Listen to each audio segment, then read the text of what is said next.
It's a featherweight showdown in Singapore. Dan Tom here with MMA Junkie to help you break down the main event for UFC Singapore between Max Holloway and Sung Jung.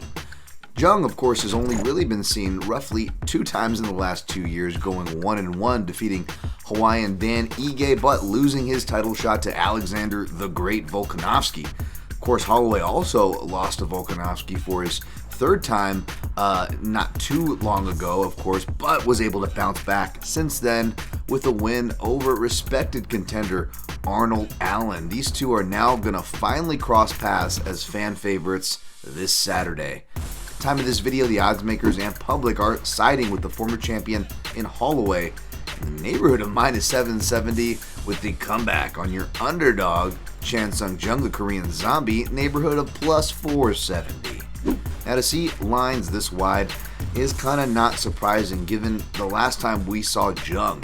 He is a veteran who extends, back into the WEC days with his career. Also has kickboxing miles. Has been fighting since 2007, so that's roughly a 16-year pro MMA career.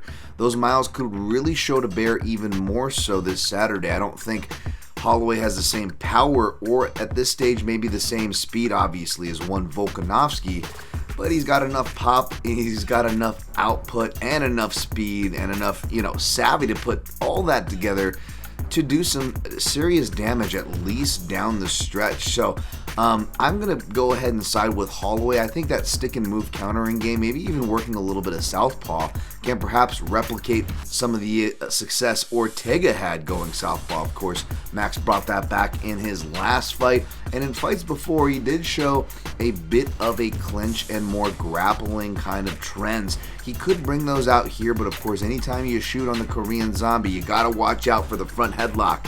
Again, I picked Holloway to escape Ortega's. I think he can be in the clear here. He hand fights very well, but those counters, whether they're counter front chokes or counter right hands to the left hook, will be live for the Zombie. Holloway's chin is vaunted, but we could see it also perhaps start to wear with time as well. That being said, I don't think it's going to happen this Saturday. Going to go ahead and pick Holloway to get a finish actually in the later rounds. For more on each fighter's games and pathways to both, check out my in-depth breakdown at MMAJunkie.com, where you can find results this weekend.